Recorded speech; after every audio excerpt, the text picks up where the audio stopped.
All right, guys, today we are looking at pie graphs. This pie graph that we are looking at today is trash on a beach.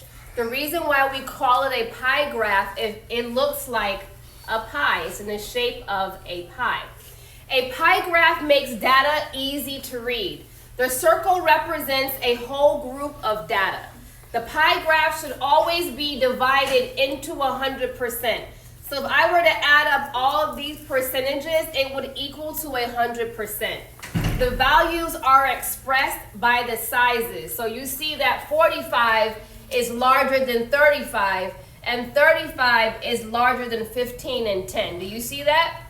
So the percentages represent their size and their value on the board, okay? All right, so if we're looking on the graph, 45% represents what trash? Paper.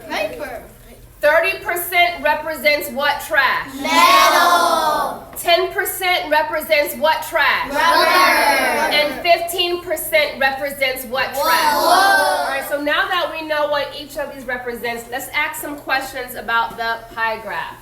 What percentage of trash on the beach is metal and wood?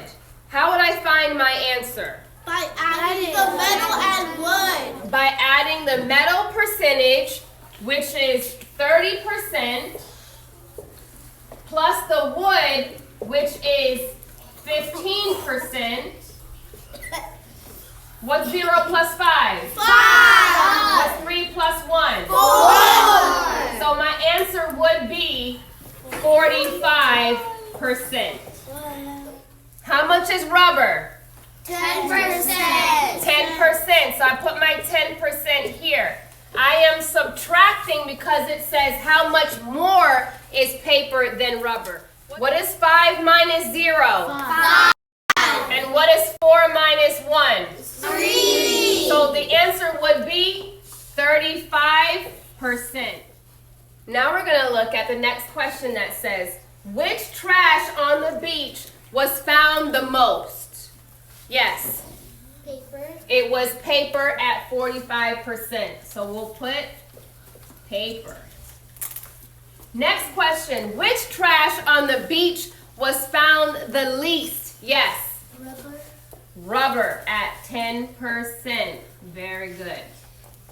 Key words being most and least. Most being overall more than the rest, and least meaning less than all of the rest, the most smallest amount. Okay? To summarize our lesson today on pie graphs, or you could also call it a pie chart, it helps us look at data easily, and it helps us make comparisons to other data within a whole on the chart. Okay? It often gives us data in percentages. And remember, I told you the different size of each part is equal to the value to the whole of the number. So every size on the pie chart is not going to be the same exact size as the rest because the percentages on the chart are big and small. All right, so that's why it looks the way that it does. Got it?